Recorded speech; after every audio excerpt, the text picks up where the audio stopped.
Christians, could you please stop using this argument?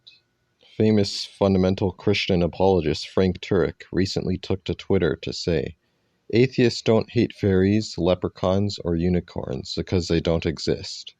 It is impossible to hate something that doesn't exist. Atheists hate God because he does exist." Now, what are the problems with this argument? Well, first of all, you're ostracizing an outgroup just because they happen to believe something differently than you. Second of all, you're making assumptions about somebody you probably know absolutely nothing about. I mean, who's to say if atheists hate God? And what's the best way to determine this? Could you not just ask an atheist if he hates God? And if he gives you an answer, would it not be best if you just trust him and believe what he actually says? Furthermore, this entire argument falls apart because it is based on a false premise. The false premise that you cannot hate that which does not exist.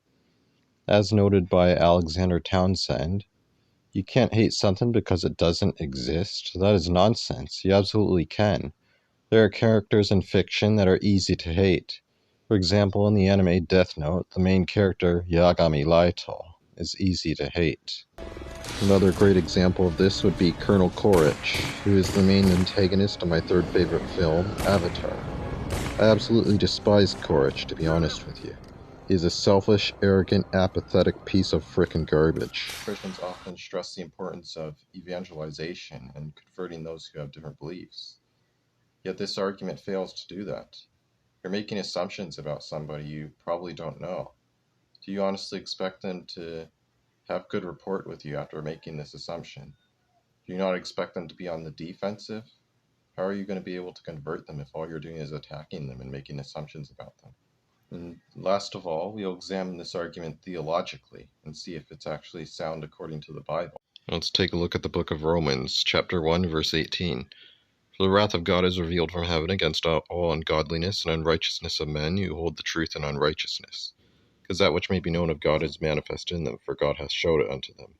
For the invisible things of him from the creation of the world are clearly seen, being understood by the things that are made, even his eternal power and Godhead, so that they are without excuse. Because that when they knew God, they glorified him not as God, neither were thankful, but became vain in their imaginations, and their foolish heart was darkened.